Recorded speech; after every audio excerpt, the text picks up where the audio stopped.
Right now, so many of us are desperate for hope.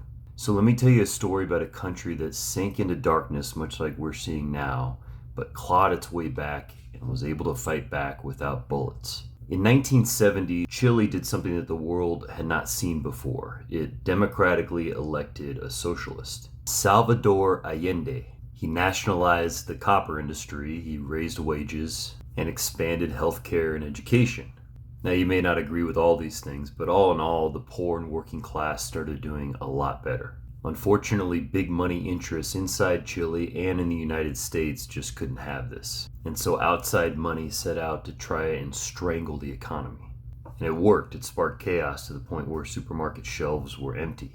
These outside interests also started building an opposition.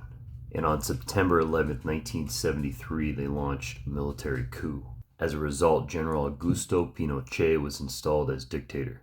Thousands were killed or disappeared by the secret police. Political parties were banned, unions were crushed, and the press was completely muzzled. They also privatized everything, and as a result, in 1982, the economy crashed. Unemployment soared, and really the only silver lining in this was that it sparked a lot of anger. And then Chileans started getting organized and taking action.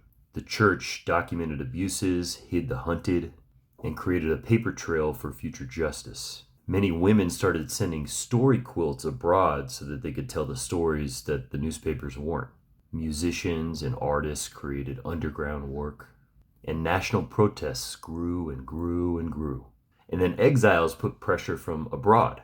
I think this is something we could see with people like Rosie O'Donnell. UN hearings, amnesty reports, and pushing for economic and cultural isolation. The coalition pushing back was everything from communists to centrists. And it wasn't as if they were super coordinated, they were just all doing something. And eventually in 1988, they were able to force an election and got rid of the dictator. And again, did so without firing a single shot. Now for us, the Democratic Party was sort of a semi-unifying force, but they obviously lost in 2024, and that can't be our centerpiece anymore. But we have very powerful interest groups, unions, and other organizations in this country. We just need enough energy and courage. Yes, Democratic Party, please get your act together so that we can have some elections in the future.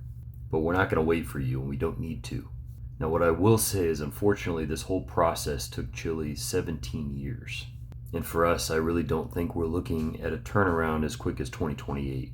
Which is why, rather than focusing on winning the House right now, I think we just need to get as many strong people of character in office as possible. People that especially stay away from corporate and foreign interests. If we do that, we can start to build ourselves a resistance and eventually win this thing back. But we've got to be realistic about how much and how long it's going to take.